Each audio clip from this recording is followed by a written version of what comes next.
by, Blair.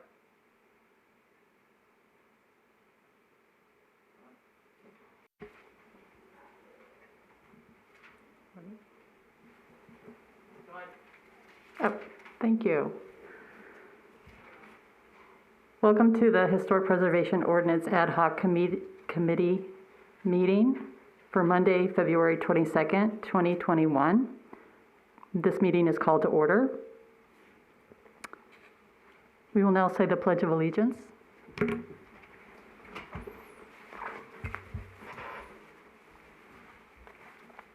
I pledge allegiance to the flag of the United States of America and to the republic for which it stands, one nation, under God, indivisible, with liberty and justice for all.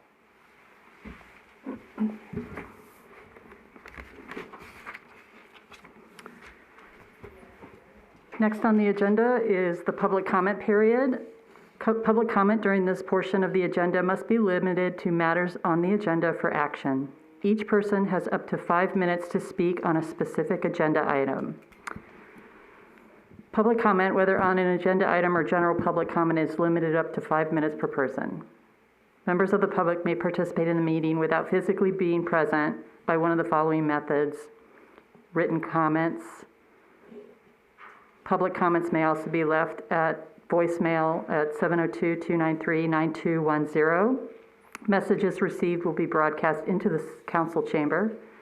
And then comments during the meeting, members of the public may call 702-589-9629 when the public comment period is open.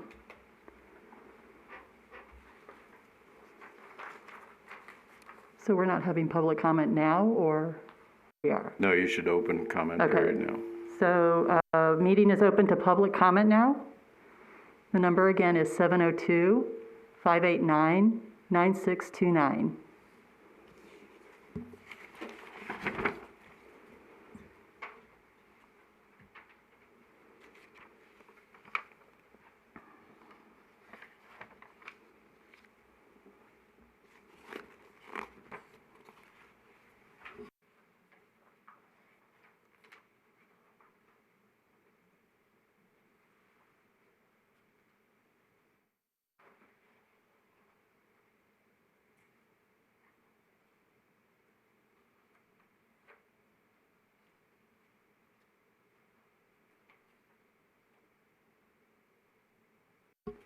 Did we get any written comments or emails? No. Thank you.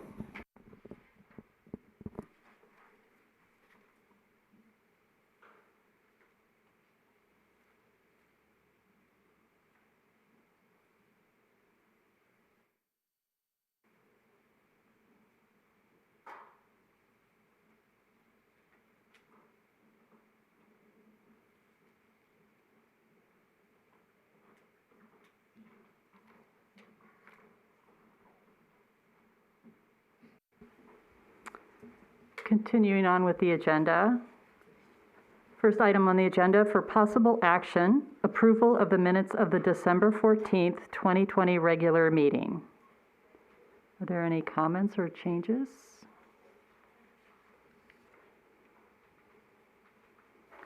Hearing that there's no changes or corrections, I move to approve the minutes. I'll second. All those in favor? Aye. Aye.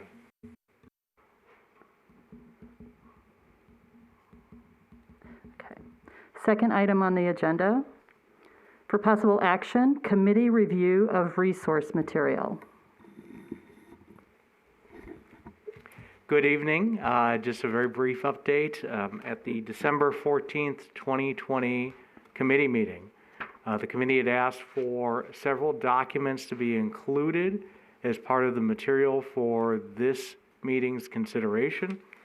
You will see with the staff report the summary of the 9 attachments which have been included, and certainly staff can answer any questions.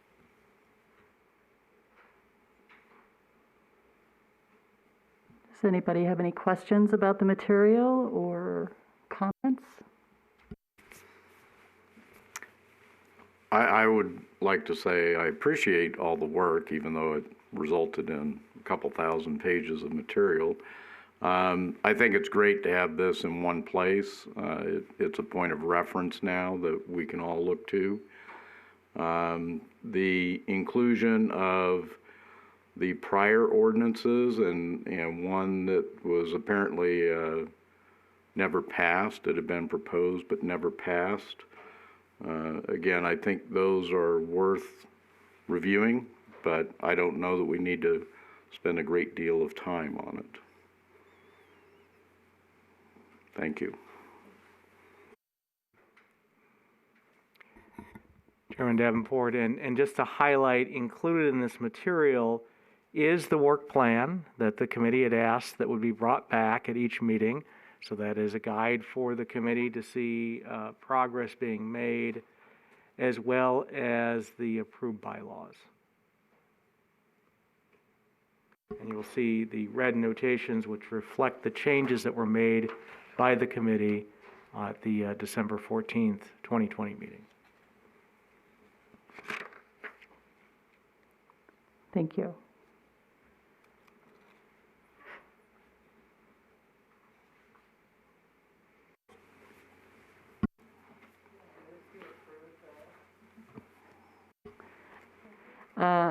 Any other comments about the material or questions? If not, then I move to approve the resource material that's been provided. I'll second. I believe we'd need specifically the rules of procedure. Well, just to clarify, at the last meeting, the committee did approve the rules of procedure with the noted changes. With the changes. So it wouldn't require reconsideration by the committee at this time. We just wanted to make sure that you saw the reflected changes in this packet. So really no action would be needed with this. Again, with Committee Member McManus, it's more reference material for the committee as well as material for the benefit of the public. So can I move on to agenda item 3? Well, one thing I think should be noted or asked is there anything that should be here that would be relevant to our discussions that we may want to request? In my opinion, I think we have everything we need at this point. If there's other material necessary, we can certainly request that information based on our ongoing meetings. I can't think of anything else necessary as far as background information or drafts of ordinances or guidelines that are out there that we need to review, at least at this point. Just a suggestion. I agree. Yeah. And certainly, Chairman Davenport, agenda item 5, which was also going to be a standing agenda item for this committee, is an opportunity after the conversation today to provide direction to staff on additional resources needed.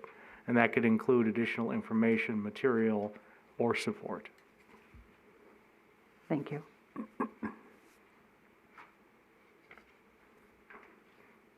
Anything else on this agenda item?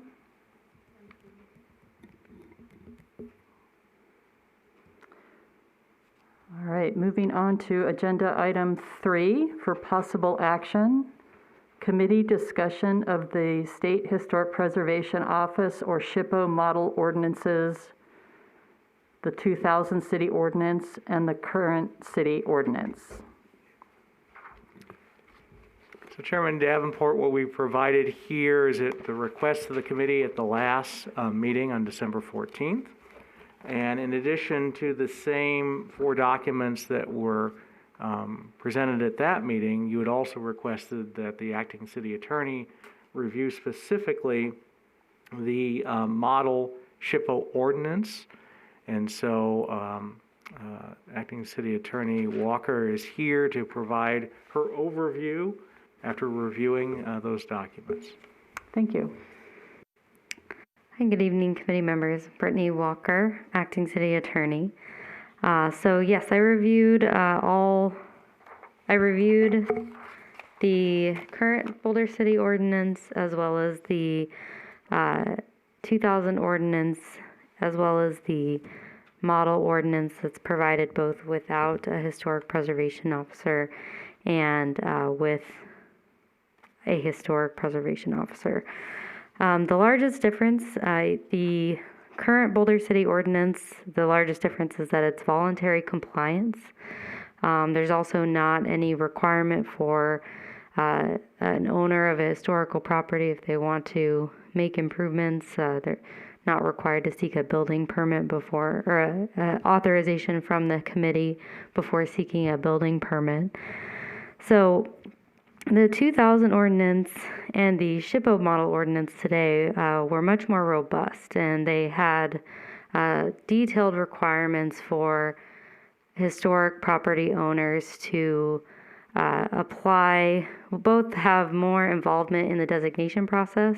So the owner could ask the committee to be designated, and as well as the permitting process. So if a owner of a home that was designated as a historic resource wanted to make improvements to the property, rehabilitate the property, they have to seek under both the 2000 and the model ordinance would have to seek a certificate of appropriateness, and that would have to be issued before a building permit could be issued.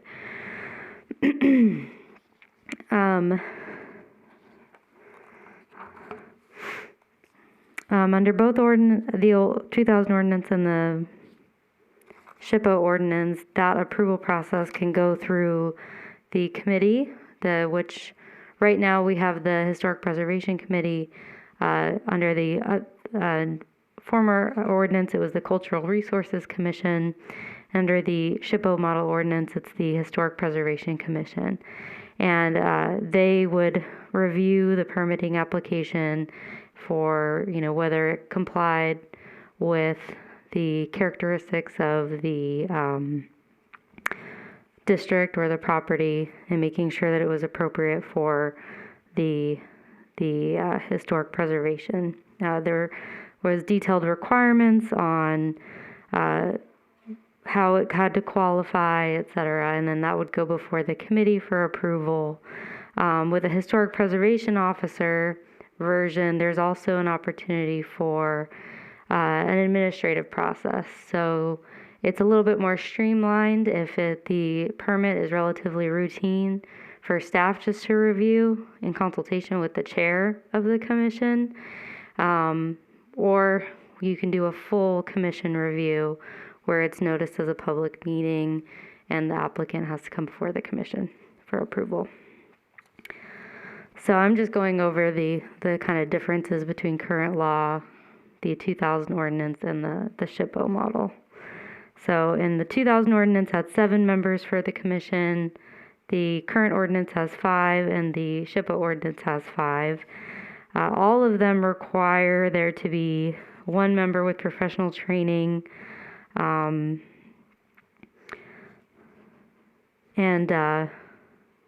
one member must meet the SOI professional standards.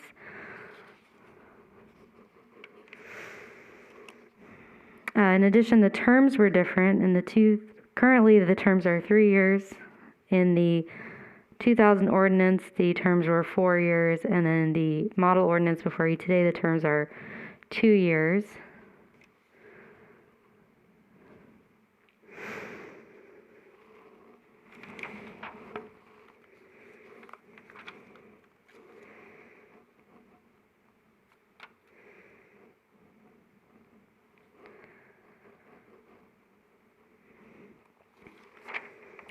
So for qualifications for historical designation, the current ordinance requires that the property have historical significance.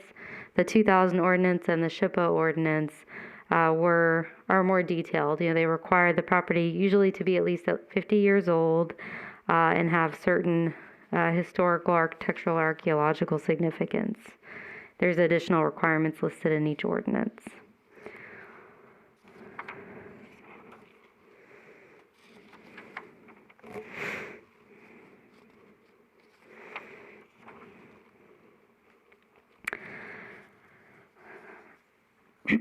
In addition, there are, in the SHPO ordinance, which wasn't in the prior ordinance, there's an appeal process. So if a applicant for a certificate of appropriateness is denied, the applicant will have an opportunity to appeal that decision. If it's administratively denied, they'd appeal to the commission, and then they have another layer of appeal with the city council.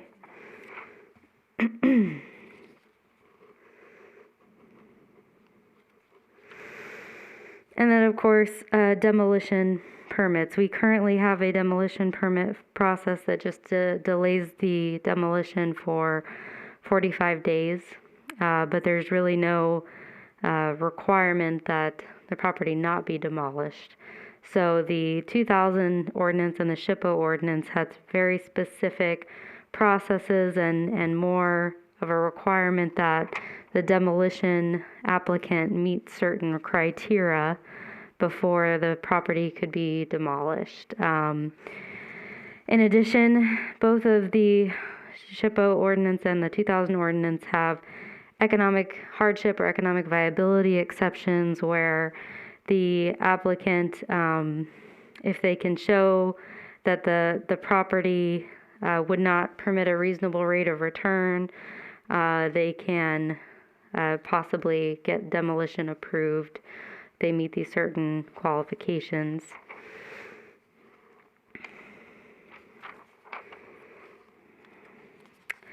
Maintenance and repair.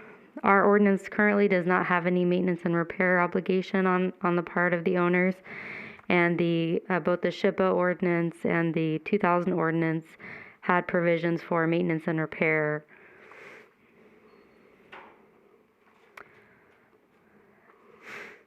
In addition, there are incentives.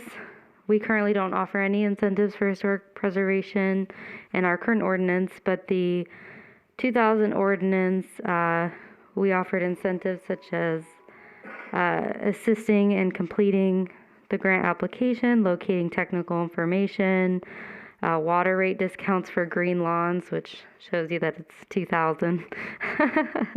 Don't know if we'd offer that now. And then plaques. And then under the SHPO model ordinance, council is permitted to make economic incentives available to enhance a possibility of designation as a historic landmark. In addition, one thing the model ordinance also has that's helpful is there's community significance waivers, which allows the council to grant waivers from setback and height restrictions and other code provisions. There's that specific authority to do that. There's also specific authority for violations, which allow for enforcement, both in the 2000 and the SHPO ordinance.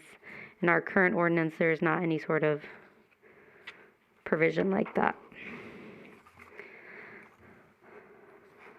So, let's see.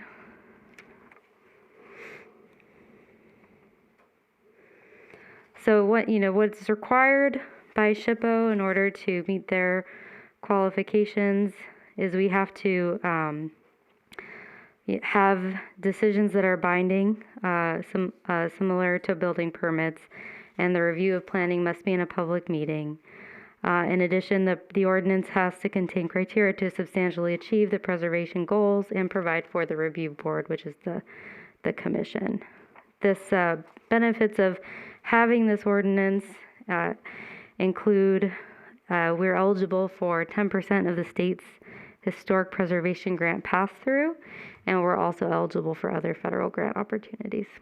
So with that, questions to consider in adopting the ordinance, I took from the SHPO handout, but I think this committee should consider when evaluating these ordinances the goals of the local government, the goals of Boulder City and the citizens regarding historic preservation, how the staff and commission members would meet those goals, who will serve on the commission, what expertise is needed, what other interest groups should be counseled or included, who is responsible for implementation, is there a staff level review or is everything brought to the commission, how will business be governed, which you've to adopt procedures, should there be legal protection for historic buildings, should there be incentives, and then community concerns, economic hardship, housing availability, economic development, and disaster planning.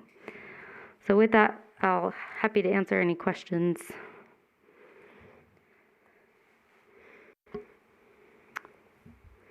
I will start with a couple questions. Thank you for that. That's super helpful. And interesting how we had a really pretty good draft ordinance in 2000, and now we don't. And we're going back to 2000, so to some degree. But anyway, my question, you just mentioned you were asking about, things to consider when drafting a new ordinance, and you asked about legal protections for homeowners or owners. What does that mean? That would be outside of legal protections that are already existing in current code or law? Sure, thanks, Chair. I was referring to legal protections for actually historic buildings. So that's referring to, for example, the robust requirements when someone is applying to demolish a historic resource. Do we want to have legal protections in place to prevent that? If it's possible to save the resource. So legal protections really for the resource, not rather than the owner. There's also been a debate on whether owners should be consulted when their property is designated as historic. Our ordinance right now allows anyone to offer a suggestion for historic designation. So the SHPO and model ordinances, they require it has to either be the city, specific city officials, or the owner themselves. And then, so if then the city designates the resource, there's, that can be a requirement of the ordinances whether the owner should consent or not. So that's something this committee can talk about when discussing the model ordinance. So when it comes to legal protections for the properties, would that not be covered by the ordinance and other existing code, but also guidance or guidelines that need to be drafted or revised? We have current guidelines now for how to protect and preserve buildings. Is that where the legal protections would live?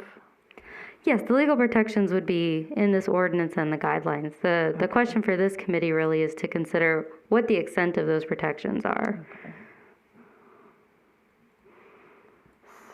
So my other question was, did you see any conflict with the SHPO model with the Historic Preservation Officer to be in conflict with our current master plan or land management plan? I'll let Michael speak to that. He's more familiar with the master plan. And As part of Nevada Preservation Foundation's review of city ordinances and existing plans, they did identify in the draft historic preservation plan some points of conflict that would require updating. It would be my recommendation that as part of the process of this committee, in evaluating and ultimately recommending proposed changes to the historic preservation ordinance, to direct staff to also ensure compliance with the master plan as well. And I think ultimately the impetus for that will be the eventual review of the draft historic preservation plan by the Historic Preservation Committee and ultimately the City Council.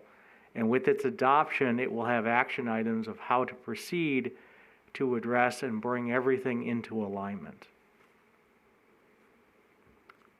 So I think that answers then my second question, if you found any conflict with existing codes. But we would find that out as we go through the process of revising, not only if there's any conflict with the master plan or any other planning documents, but existing codes and guidelines that exist. Correct. I think as a natural next step, as this committee prepares the ultimate recommendation, prior to taking it on to the City Council, and ultimately, because this is Title 11, the Planning Commission, staff would do a review to ensure it is in conformance with the rest of the city code. If there are areas that need to be addressed, we would highlight those so there's an understanding of this committee as well as the council and the planning commission of where those potential conflicts would be so that they could be addressed at the same time.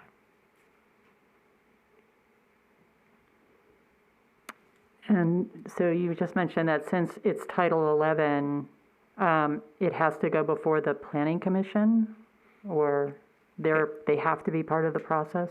Any changes to Title 11 do go before the Planning Commission for their review and recommendation to the City Council. Thank you. Yeah, I would just add that, the primary role of this committee is to really evaluate, the certain goals. For example, deciding what the purpose of this ordinance is. So we have a draft purpose statement provided by SHPO to establish historic areas and landmarks for educational, cultural, and economic benefit of city inhabitants. The current Boulder City ordinances provide regulations for those areas, district sites, and buildings which have been designated as having significant character, interest, or value as part of the development, heritage, or cultural characteristics of Boulder City. So the committee can help develop the purpose statement. The committee should provide us input on administration and enforcement. Should there be an administrative level review by a historic preservation officer, of a certificate appropriateness, or should every certificate appropriateness of application go before the commission in public and have that process? The qualifications for historical designation, at least 50 years old. You can take a look at the SHPO ordinance as well as our former ordinance.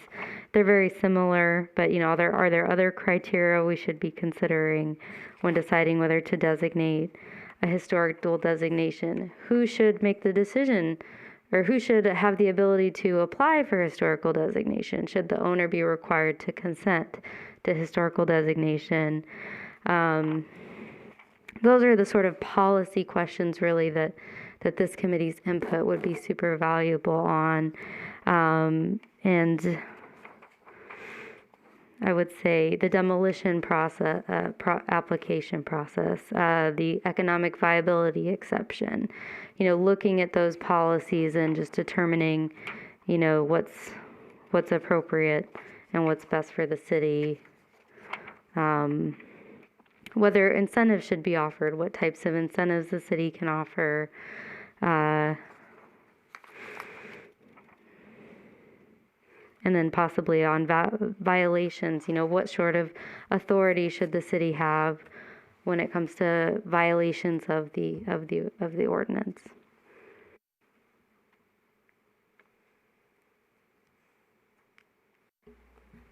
I don't have any other questions. Just open it up to others here. Thank you. So I guess it'd be kind of nice to kind of get some discussion. I think we can. It seems to me by comments being made that the current one is not substantial enough to really have teeth to do much what we're the goal of the direction we want to head. So I guess what I wanted to ask about was, how much do we want from each of these guidelines? And so for me, it's how much is SHPO's able to be conforming to our particular circumstances in Boulder City? Do you know? I believe the SHPO ordinance can be, for the most part, adopted. It's there will be a few minor changes to conform with the style and form of Boulder City, but the SHPO ordinance absolutely could be adopted in its current form. Michael, do you have any additional thoughts on that? I think that probably one of the areas that we'll want to focus on is the enforcement provisions, because we're separately looking at that section of the city's code as it relates to enforcement and ensure that there's conformance with that and any proposed changes. Okay, but to fall under like the incentives or the like grants and things like that, we could amend some of those SHPO guidelines and still fall under that provisions. Yes, there's a few SHPO guidelines that are absolutely required, and they're notated throughout the SHPO ordinance. If you look, it'll say sections this, and this are required. There's a lot of required. Mm-hmm. Yeah. And so those obviously we couldn't, in order to retain our CLG designation and keep qualify for those grants, we'd want to keep those. But everything else is subject to this committee and council and the planning commission's input and revision. And one thing I would suggest is the SHPO ordinance doesn't have a lot of defined terms. In fact, our 2000 ordinance has a lot of defined terms that I thought were helpful. I would actually take some of those defined terms and include that. So things like that we can add. Okay, and then, we've discussed a little bit before about the preservation officer. SHPO has certain requirements for what they have to, what certificates or background that they have to have, correct? Is that something that we could kind of have I don't know that we would need one like full time, but is that something that we could have on staff that could do other things, Michael, maybe, and, but also have that certificate for those items as well? I see the requirements for it and the reference to the historic preservation officer being very similar to our building official. Mm-hmm. So NRS requires that municipalities retain a building official. It doesn't say how that building official is staffed. That's a budgetary issue. That can be a person, that can be third party, that can be fulfilled in many different ways, and I don't think the ordinance has to address it.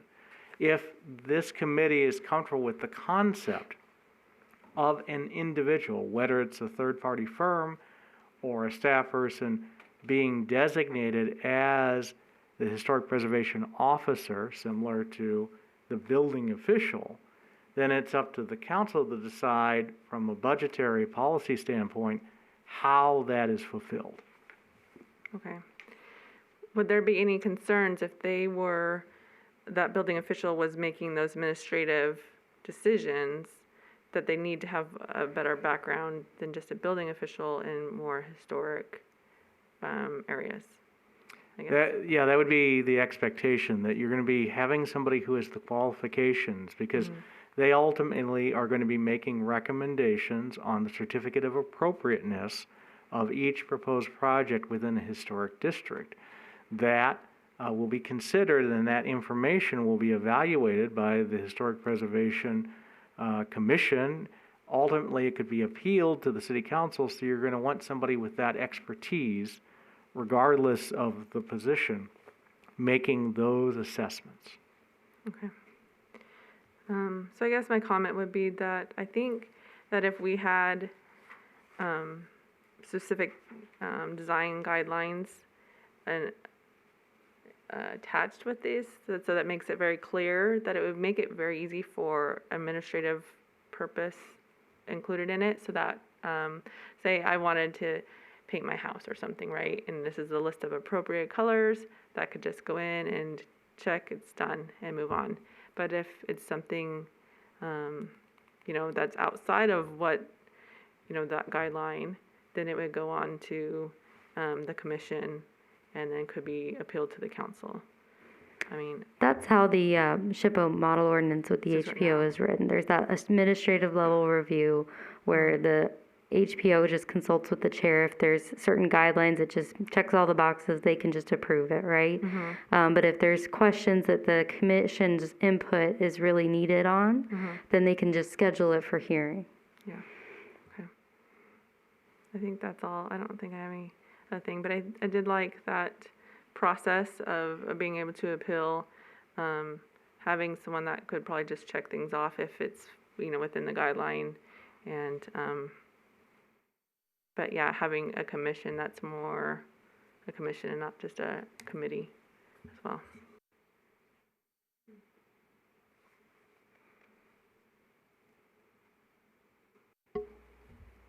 Kieran, anything?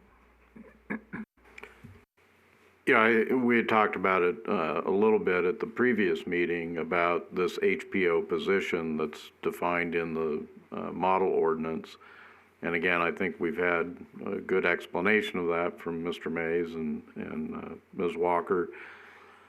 You know, you have to have something, and I think it needs to be a person who has that expertise. So as far as having a full-time person, you know, I mean, how many permits come to the committee now? Fewer than one a month, probably? Yes, but oftentimes there should be more. There's a lot going on in the historic district that because of our current code, we are not allowed to, we're allowed to look at it, but we cannot make any comments or decisions on it. So. Right. So, again, I think the explanation has been sufficient tonight to say that if the model ordinance is used, that position that's defined in the ordinance of HPO can be staffed, whether it be via consultant or, you know, wondrous things may happen and Michael may find a building official that will have a background in this type of thing. That would probably be unusual. Mr. Mays, I don't know what's been your experience with building officials and that type of background. That would be very unique for somebody to have both those skill sets. Right. But we do know that there are third-party consulting firms that provide that type of service, or do we? Yes. Okay. So, again, I think that's, you know, to me, rather than trying to find some other way to do it, it's what the ordinance recommends and, or what the ordinance includes. It doesn't really recommend it, it just includes it. And that there is a way to do that, to comply with this. Also, if the direction is to go something else besides the model ordinance, to me, that doesn't make much sense. And I think Ms. Walker pointed that out. In order to be able to maintain the CLG status, qualify for grant money. Legal standing, certainly this is a recommended ordinance from the state. I think that would lend some credibility for any challenges. Ms. Walker, do you? Absolutely. Okay, and I suppose that if significant changes were made to the model ordinance, you know, you jeopardize those things, the grant opportunities, the reliance upon what the state has recommended, should there be any challenges to it. So I guess what I'm saying is, it's probably best not to try and modify this very much. I agree, and maybe I should have stated earlier in the conversation, or at least when I was just talking, I completely support the SHPO with the Historic Preservation Office ordinance with minor changes. I found a couple of things that I don't think would change things, but I would like to have the SHPO respond, I guess, to some of my questions. And then, for instance, it says that, I think it talks about this applies to just the Boulder City Historic District, but I don't think it should just be the Boulder City Historic District. It should be any historic district that is on the books. But anyway, these are minor things, but I guess my bigger question was that it talks about specifically having to be on the National Register, but I think the ordinance can also apply to local register designation. So your questions you can actually direct to me. If there are additional questions, I can seek guidance from SHPO if I don't know the answer. to answer your first question on the applicability, I believe this would apply to, I mean, there's historic districts and then there's historic landmarks. So this would apply to a historic landmark which is a building or any sort of other historical resource outside the district that's been designated. I'm not sure, but I don't have it in front of me. I believe the 2000 ordinance also allowed for historical area designations. And I don't believe the SHPO, I believe the SHPO ordinance may also allow for historic area designations. That's something I can look into. Yeah, so it doesn't just apply to the district. And then with regard to your second question, forgive me, it's been a long Monday. What was your second question?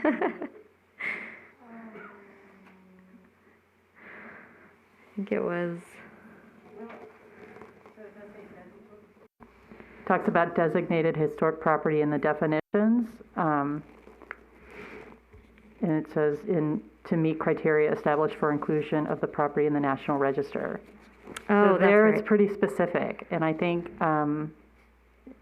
if you know, great. Otherwise, this is a question of the SHPO. That question Would this I apply may- to local designation as well? Well, the definition of designated historic property, yeah, that should be, the whole intent of the ordinance is to allow for local designation. Right. Because we have to do that in order for us to regulate. We can't just regulate historically designated properties. We also can't just automatically make nationally historic designated properties a local designated property. So, by that nature. So that is a question. I'm not sure why they defined it that way.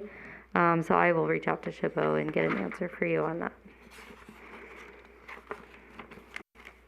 I have a question on the enforcement section. There's a fine of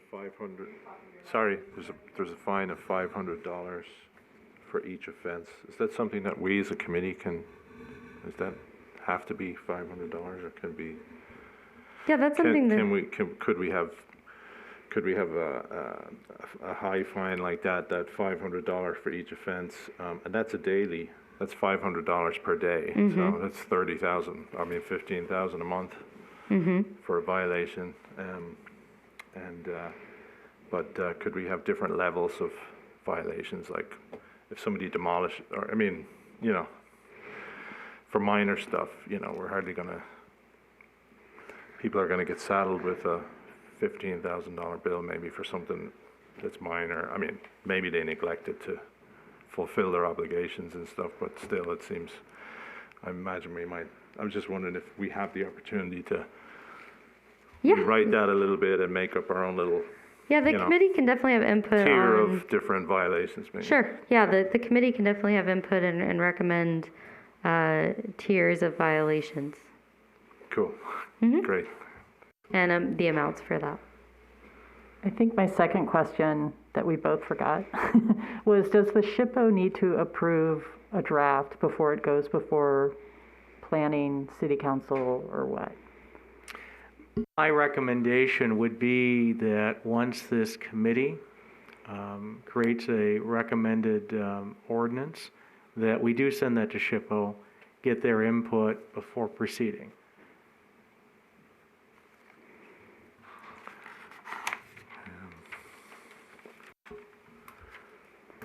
Anybody else have any comments? Or I guess my question to all of us then is, can we move forward with the SHPO model, with the Historic Preservation Office, with what we think might be some changes or clarifications or needs, and can we do that, I guess, individually and do so and come together at our next meeting with suggestions, or? What I can do is prepare a chart of the three ordinances, or the ordinances and their differences, and send that to the committee members, if that would be helpful. Yeah. And you all can take time to look at the ordinances and consider, I'll also delineate what cannot be amended and what can be.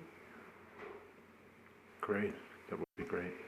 So can we go ahead though and also, I guess I foresee each of us has a copy of the ordinance, the SHPO ordinance, and make changes or suggested changes, comments, clarifications, and then come together. I don't know, how do you want to write an ordinance as a committee? How is that normally done?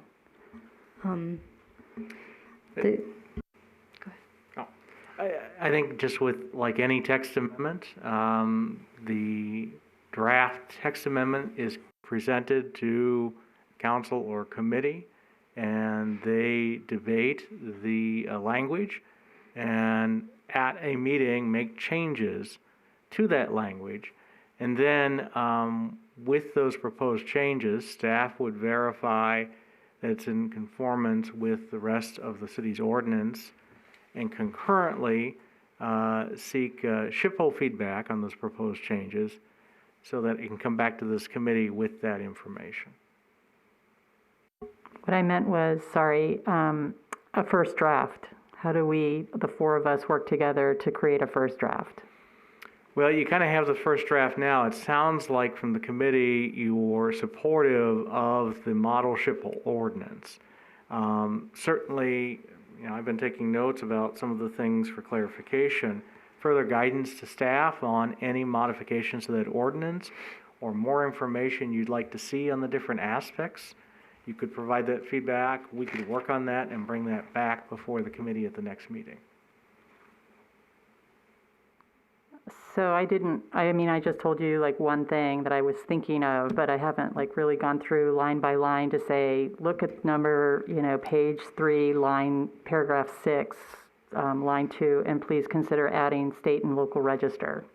Perhaps, and as a suggestion, I could provide a chart comparing the ordinances so you can see the differences in what the older ordinances have versus our current ordinance. And you can use the SHPO model ordinance as obviously your base, and then you can go through on your own the model ordinance and look at everything and say, well, in this section, I think we need to add this, or I think we should change this language. And you can sort of mock up your own bill, your own ordinance, and then at the next committee meeting, you all can discuss the model ordinance and things you'd like to see it added or changed. And it doesn't necessarily have to be specific language. Really, we're looking for more broad policy directions for, for example, the SHPO ordinance doesn't require you to have the demolition permit process. So, the committee can decide, well, we don't want that, or we do want that. So, just more like broad policy rather than sort of wordsmithing, I guess. From a personal standpoint, it's easier for me to just go through the document and make changes. So, and I think we've talked about the broad changes here tonight. Mm-hmm. I feel like we're ready to add like it could be broad, but some specific language that may be missing or that we want added, but I could be wrong. So I think I understand what you're saying as well. Like, I think we're ready to move forward with the SHPO with the officer, really dive into it, make our suggestions. If we could submit that, and then we could see them at the next meeting, any proposed changes. For me, it's helpful to see what people have proposed before we get to the meeting, so that I can like review and agree or disagree with it. Kind of, like have that draft in our next meeting packet. Is that possible that we could submit individually before the next meeting any changes that we would think appropriate? Well, I guess the approach would be each of you submitting your proposed changes. Mm-hmm. Because there may be conflicts with those changes, we would then just include in the packet all 4 of them, and then you could see collectively, and then I would recommend the committee go through mm-hmm. each paragraph, see if you have an agreement. If there are conflicts, then you talk through that mm-hmm. so you can give guidance to staff. Yeah. I think that would be helpful for me to do it that way. That's exactly what I was talking about. And if it could be one document with the 4 of our comments or changes or edits, rather than 4 copies and then we're going back and forth. I don't know if you can do track changes or with the 4 of us. Like you would combine all 4 of our comments into one document or one matrix. Well, as Michael pointed out, that there might be conflicts. So it would be, Go ahead. We can try to combine it. Maybe it'll all line up and we could color code it so you would know who's providing which comments and try to put it into one document. If there are conflicts, 2 people or 3 people are proposing different changes to that paragraph, well, that we're going to have to highlight separately because we can't do 3 different track changes with the same paragraph. You can, but another way to do it is you have a single document, double space it, line or number the sentences or each line, and then we do a separate matrix of where our comments fit within that matrix or within that document. This is like not. I would just suggest that, rather than getting too complicated on it, and the fact that the further we get away from the wording that's here, the less reliable it gets. So far I've heard, I don't know, like 4 or 5 different suggestions, and this document is numerous pages long. I think everybody should just submit their suggestions. If it gets too unwieldy, then we can engage in some other process, but again, I don't think we need to enter into a very complex process here if we've only got a few suggestions. So I would favor what you had said originally, where just have each person submit their suggestions and discuss those at the next meeting.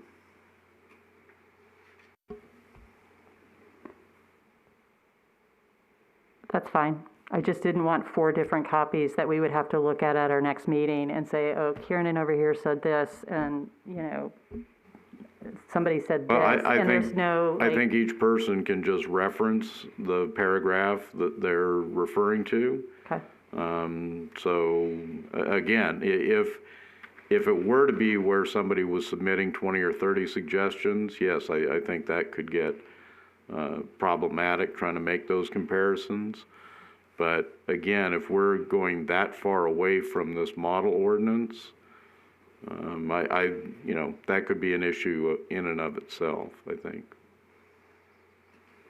One other thing I'd like to mention is too, Member Folda had mentioned the guidelines, and certainly the guidelines are a big part of how the whole thing functions, but those are kind of separate. So I'm just saying that we want to be, again, careful about where the conversation goes, and right now probably concentrate on the ordinance. We do actually have guidelines. They actually exist. They're just not very detailed, or, well, I can let the chair speak to that. they're out of date. There's some errors here and there, grammatical or otherwise, and there's a big front page that says guidelines are voluntary. It's very obvious. Right. Emphasis on voluntary. Yes, and so I guess what I'm getting at is I think we should treat those as 2 separate issues. The ordinance specifies that, you have to abide by the guidelines, but the guidelines are a separate entity to get prepared. And once again, I think we're in a position where we would almost certainly have to get outside expertise on that. Mr. Mays, your input on that? I would definitely recommend that, and whether it is this committee or the Historic Preservation Committee that would be reevaluating those guidelines, that will be a key component to the implementation of any ordinance changes. Right. So I would just suggest that each of us go through the ordinance. If we're going to go with the model ordinance from SHPO, each of us go through that. And if there are things that we feel need to be discussed and agreed upon, we can do that. And I do think having, as Ms. Walker said, she already has some breakdown amongst the ordinances, is that correct? Some comparison? That's correct. Yeah, it needs to be finalized, but yes, I can provide that to committee members to help see the differences. I think that would be helpful. Thank you.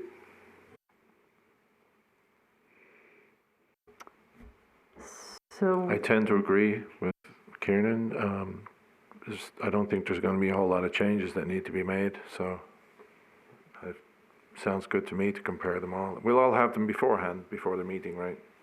We'll have got them with our packet. But As Michael said, we can do our best to combine them into one document, and then we can go through and you all can go through section by section. But if there's conflicts, it may just be have one version of track changes with everyone's changes, and if there, maybe we can do like a comment to say, because again, the primary role of the committee is really to provide the broad policy, and it's important that language used meet legal drafting standards. So while I value the committee's input on language we should use, maybe the exact wording is changed a little bit in the final draft, if that makes sense.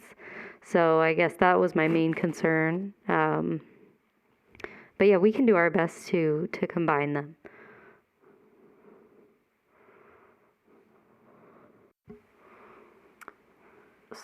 so is the motion to agree to provide comments on the SHPO model with the Historic Preservation Office version to city staff for compilation into a draft for our next meeting to review and finalize? I'll second that. Do I get a second? I All in just- favor, sorry. Aye. Aye.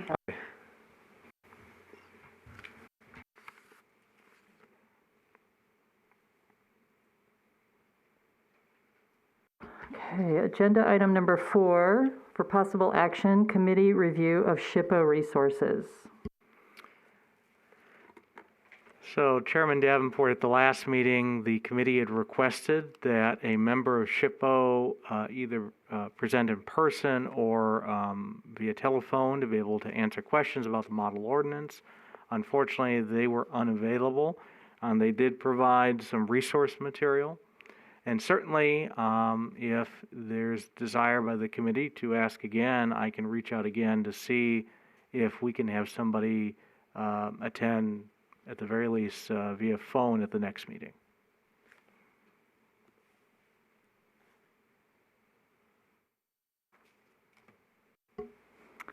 Any comments regarding this agenda item?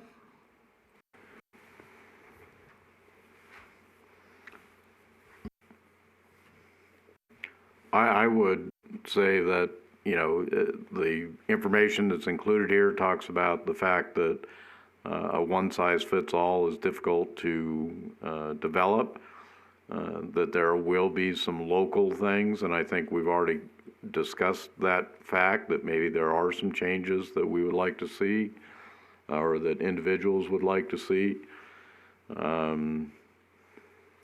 Again, I keep going back to the fact that the reliance on a model ordinance developed by SHPO is probably a much better way to approach this than trying to build it from the ground up.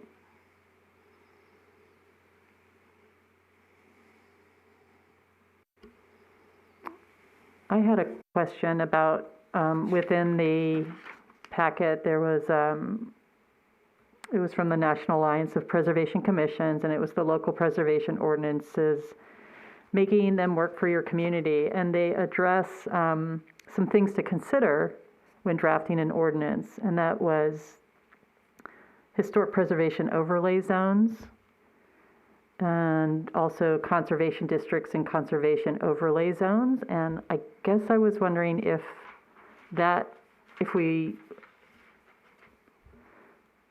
is that something we should consider, I guess?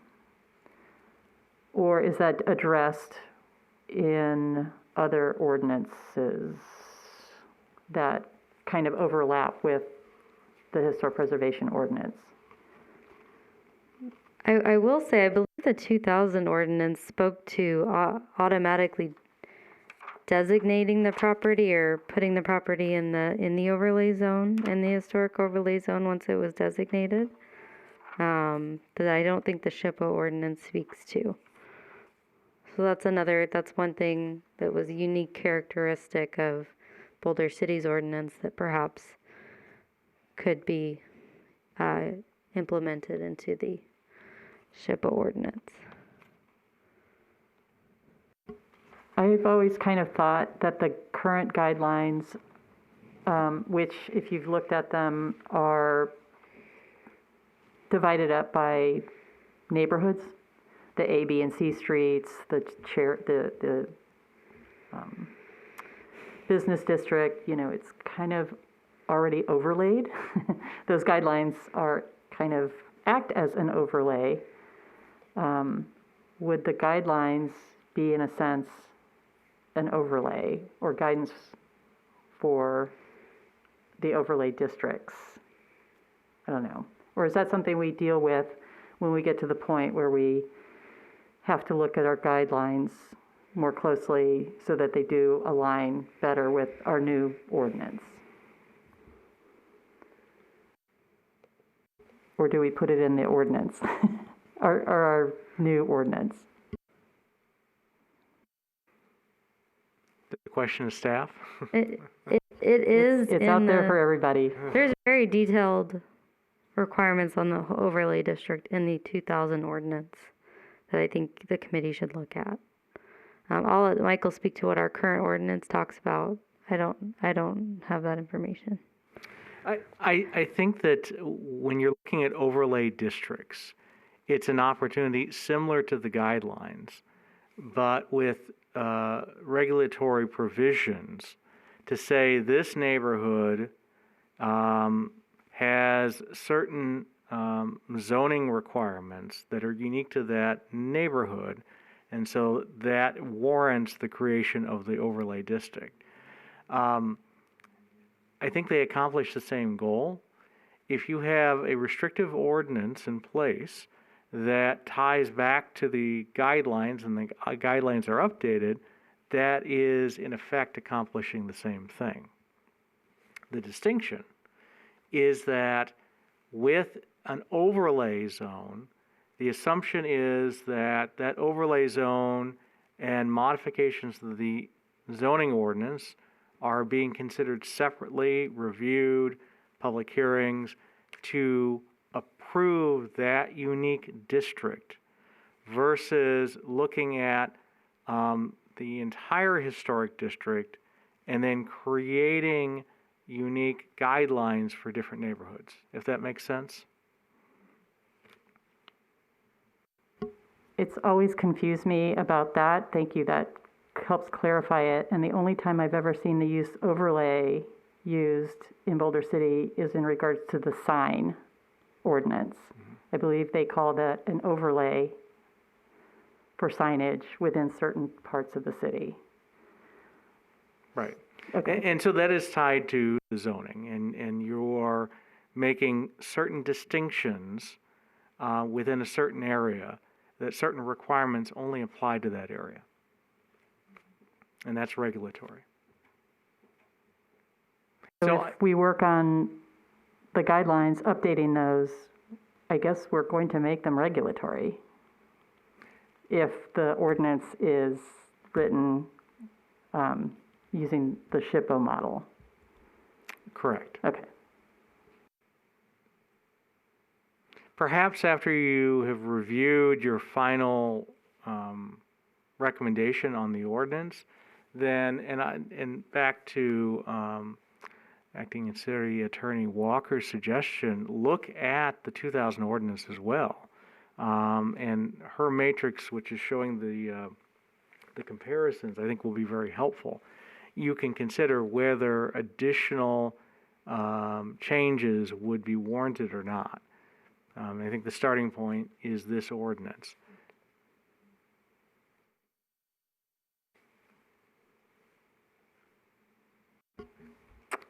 Anybody else have any comments? Yeah, I would say I don't have any questions for SHPO at this time, but definitely after next month, our next meeting, when we really dive in, there might be something that comes up. But yeah, at this time, no.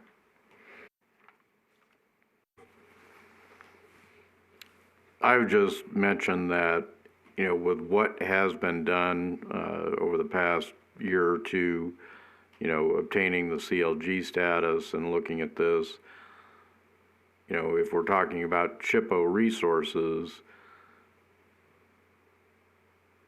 the reason for doing much of that is to become eligible for grants, as well as establishing things on principles that have already been set forth. So I guess if, my two things about SHPO is we should look to them as a resource. So what's available as far as their expertise and resources. I know in the past, Jim Bertolini had come down and taken a look at some things. They're short-staffed, obviously. They have a very small staff for the entire state. But I guess that would be what I would look to SHPO for, since we don't have a lot of those resources either. What are they able to help us with? And certainly, let me offer, if individual committee members have questions, we're happy to forward those questions to SHPO, and maybe as one of the agenda items, if we can't get them here in person or get them on the phone for the next meeting, we can at least have prepared responses to those questions as part of the packet. And I think some of the designations that were in the CLG status, that also tells us some of the things that SHPO would be able to do, would be able to assist us with as a community.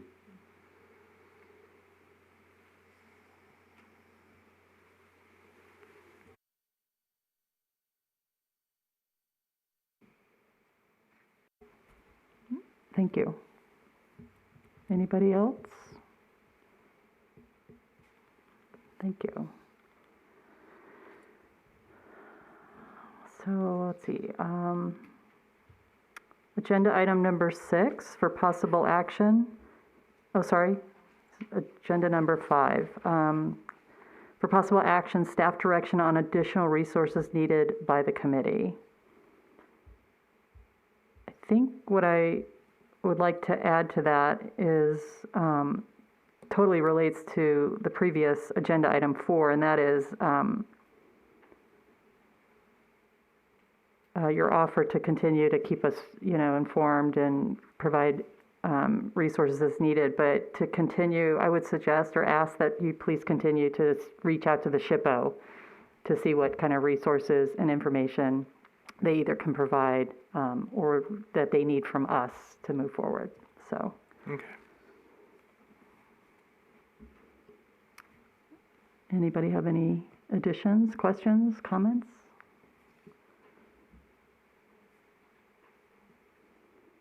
Thank you.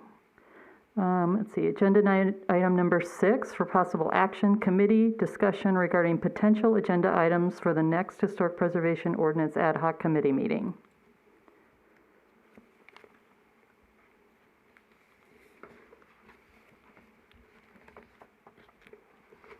I'm going to look at our draft plan somewhere in this millions of pages.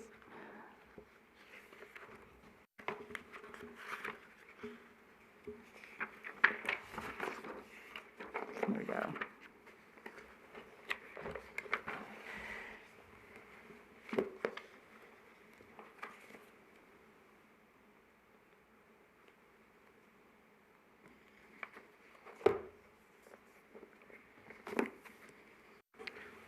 In looking at that, it's page 28. Again, I think we need to be cognizant of what this committee was set up to do. We've got things in here of writing first draft of exterior design guidelines. I'll be honest with you, I don't see that as being a role of this committee. We don't have the expertise to do that. The plans have not been, put forth to council as far as obtaining a consultant to do that type of thing. So what I'm suggesting is we just be very careful of what's been laid out here as far as work that the Preservation Committee can work on, and what the intent of this committee is to work on getting an ordinance prepared and recommendations regarding an ordinance. You know, much of what's here, let me ask the chair, was this developed for the Preservation Committee or for this committee? You're referencing the work plan? Yes. It was for this committee, and it was just a draft, so, and we, at the time, at our last meeting, I don't think we really delved into it. We were just kind of being introductory, and so I agree that working on the design, actually drafting and updating the guidelines and certificate of appropriateness and other forms is not the duty of this. But we should, as Michael mentioned, continue to keep an eye on them. Absolutely. And yeah, you're right. I think that's something that the Historic Preservation Committee could work on with some other folks' expertise as needed. Well, again, I think, you know, what I would be suggesting, and again, I believe it's actually outside of the role of this committee. You know, City Council is in the budget process right now, and that should be part of that budget process, is to talk about what resources might be needed to move some of these things forward. You know, last year we approved funding for what is now the Northwind report, for the Nevada Preservation Foundation report.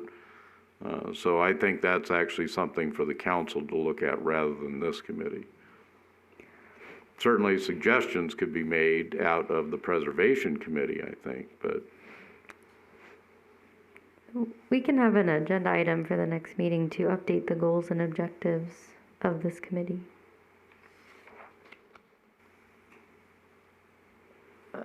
Does the roles and objectives conflict with what? I don't have the roles and objectives here, but. Well, the agenda item we're on is discussion regarding potential agenda items for the next ad hoc committee. Right. So just in response to the comments, that could be the agenda. Yeah, we could have a fuller discussion of the goals of this committee and try and, you know, agree on those. Again, I'm not saying that they have to be narrowed down, but the work plan, I'm looking again at page 28. And if we're looking at things that should be on our next agenda for this committee, I don't know about having things like drafting guidelines and forms and. I agree. I guess I'm confused about, are we looking at the work plan, which is a simple kind of thing to do, or what we are tasked, not tasked, but Well, I think, roles and responsibilities? I think that's, yeah, that That's actually, done. yes, that's done. What I'm talking about is this agenda item is what do we want on our next agenda? So we've discussed already recommendations or suggestions and discussion of the SHPO model ordinance. I guess one other item that I would suggest, and again, this may be something that the Preservation Committee wants to do, but it's been discussed tonight. You know, what exactly is going to be the timeline on this committee? Are we looking at a horizon of 3 months, 6 months, 5 years? Because I think this committee is actually sunsetting. The way it was set up is at the end of this year or whenever the work was completed. Okay. So maybe just a more detailed discussion on the work plan and the goals and The timeline Yeah. for the committee's business. And the way that the work plan is set up, you have start date and end date. So certainly, that could be part of that agenda item to further clarify timelines and actual action items. Yeah, and I would like to discuss really, yeah, that role, right? So if we get this code out there, but it has these other appendages like the design guidelines, is that we're done after we get the code out and it'll go to these other committees or commissions or councils or outside sources to finish those guideline portions of it. I think we kind of need to have that discussion of where our role starts and ends, even if it's not 100% whole, but that's not really our role, and not, even though it's something that we need in the code, it's not really our role to do it, and we need to like pass that on or have a discussion on that if we could. Of how that's going to work out, because there are other things like if we had a officer, then we'd have like the certificate of appropriateness. There's all these different little things that are hanging out there outside of the code but go with it. And so I think if we could have a discussion about how that's going to all work with this committee. And at the same time, being cognizant of, what are the 4 people on this committee actually doing versus, if that's going to be part of an ordinance, then is that work of the staff or a consultant, or rather than this committee trying to do all of that. Yeah.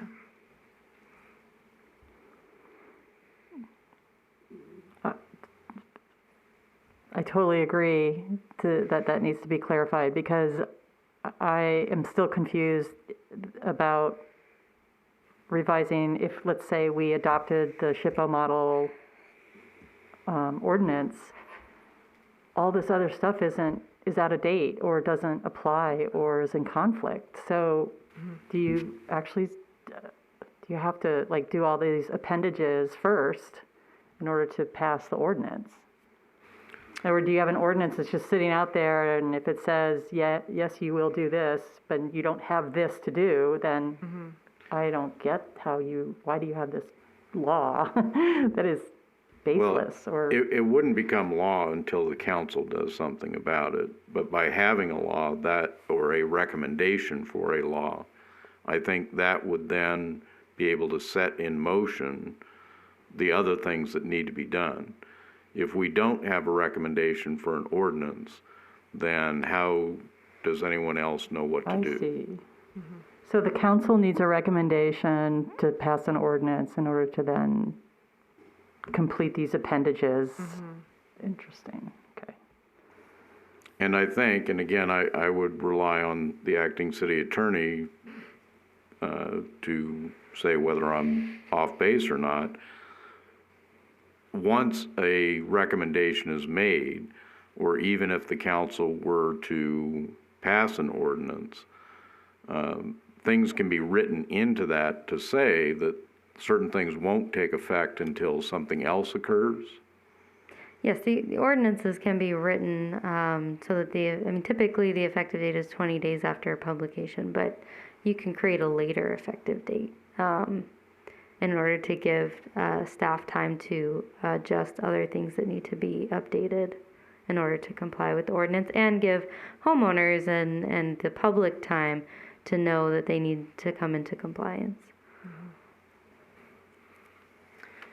And perhaps one aspect of this is we can consult SHPO on how best to proceed with these different elements and provide that feedback to the committee.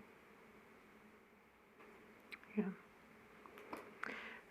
So another question or item that I'd like to have on there is we talked about having a draft kind of out there and then taking it to public, and so maybe having an item on that and how that's going to work.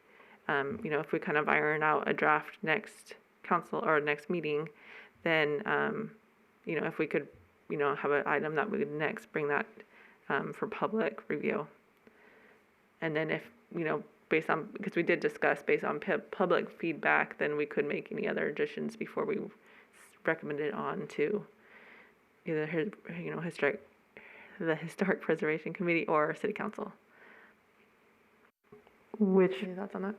yeah, that's a great point, especially to where does the planning commission fit into that equation? Can the public be notified, or can we work with the public at the same time that we work with the planning commission, or is that concurrent, or? So the process of this, the way this would go, is the ad hoc committee forms a recommendation for the ordinance. And once the ad hoc committee has formed a recommendation for a draft ordinance, then that would go before the planning commission. At that time, there is a whole requirement for a public hearing process and time for community members to have input on those changes. That's not to say the community can't have a public hearing process at this level as well. We can definitely schedule a public hearing on any sort of bill draft that the Historic Preservation Ad Hoc Committee ordinance draft. Once the Planning Commission approves and recommends a draft ordinance, then that ordinance goes to the City Council. And then there's another opportunity for the public to get involved. And there's a public hearing at the City Council level. Will the proposed ordinance only come to City Council if it's approved by the Planning Commission? I'd have to double check. I'm not sure if the Planning Commission's recommendation is advisory or a binding step. I believe it's advisory. Yeah, it would just be a recommendation by the planning commission. That's my recollection on a couple things that have gone through before. Thank you. Certainly, we can add an agenda item that talks about the public outreach process and any other elements that the committee would like to explore. Okay.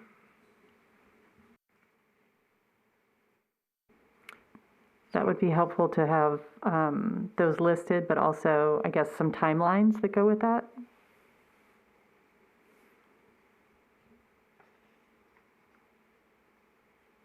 Perhaps, I don't know, only one meeting with the planning commission or is required, or I don't know, if there's a way to. What we'll do is we will started. have the agenda item to talk about the public outreach process. We'll also include what are the NRS requirements for an amendment to Title 11. So you have that understanding of the steps involved. Thank you.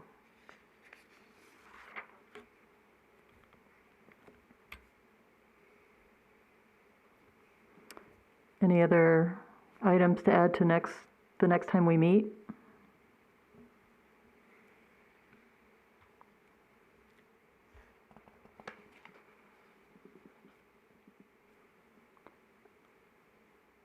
Should we also set a next time to meet at this point? Or is that part of this agenda item? Certainly, what would be helpful to staff is an understanding of when we would receive your comments, so that then we have time to compile them into one document to then present to the committee to understand the time frame for the next meeting. So far, committee guidance is 3 agenda items. First, revisiting the work plan and making any changes to it, with also references to timeframes within the work plan to provide better guidance to the staff and to the committee. Discussion of the SHPO model ordinance. And the third agenda item is the public outreach process. So when does the committee think that they could provide us their comments on the SHPO model ordinance, because that will largely drive how long before the next meeting could occur. And I could provide a chart, and I could also provide a Word version of the ordinance with more comments on what can and can't be touched, and as far as to maintain our CLG status. And I'd be able to probably get that to committee members by not the end of this week, but the end of next week, so March 5th. and the committee could have time to review that and provide their input. If the input was provided then by March 12th, would we then be able to have another meeting on March 22nd? I mean, does that provide staff with enough time to do what's needed? Only 10 days. I think we're booked on March 22nd.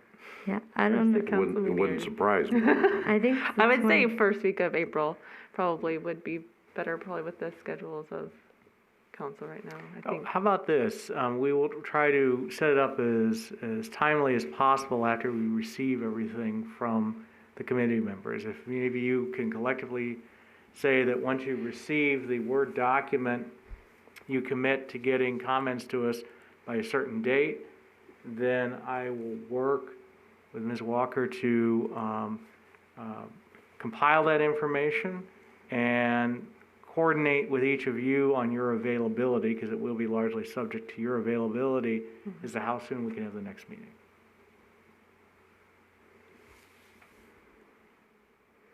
So I would like to propose that the sooner we can meet, the better. And the first week, if you think the first week of April, does that mean starting March 29th or starting March 5th? April 5th, sorry. I'll tell you, I know probably my schedule for that week is probably March 5th would be better, but we just keep getting new meetings by the minute. April 5th. April April 5th, I meant. I mean, either works for me, so, Yeah, I would also like it as soon as possible.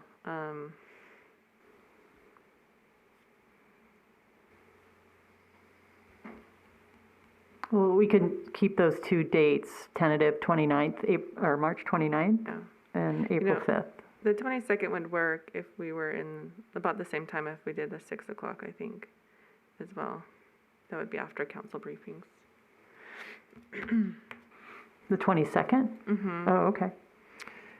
Yeah, the other challenge, we need to check to see when other committees are meeting in Yeah. this room too, so we'll have to coordinate that schedule. So probably tentatively the 22nd, 29th, 5th, yeah, in that area, end of March, beginning of April.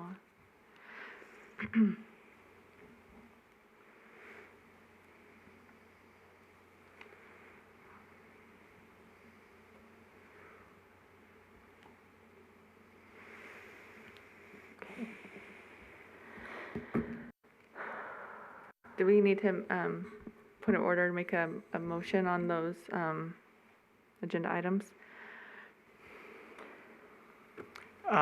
I've got direction from the committee, and there seems to be consensus, so it doesn't require a motion. Thank you. All right, final agenda item number 7, public comment.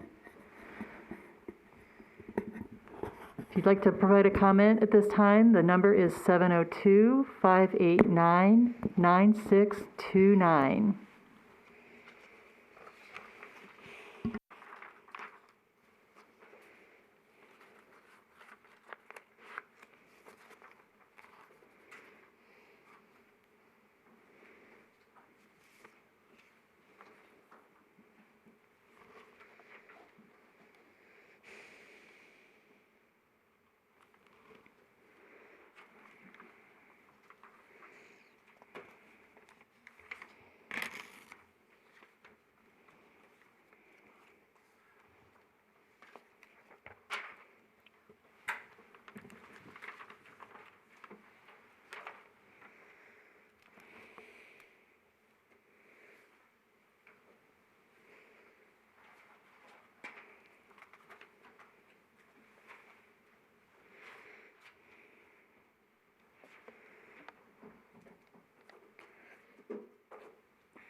Seeing that there's no comments, this meeting is concluded and meeting is adjourned. Thank you.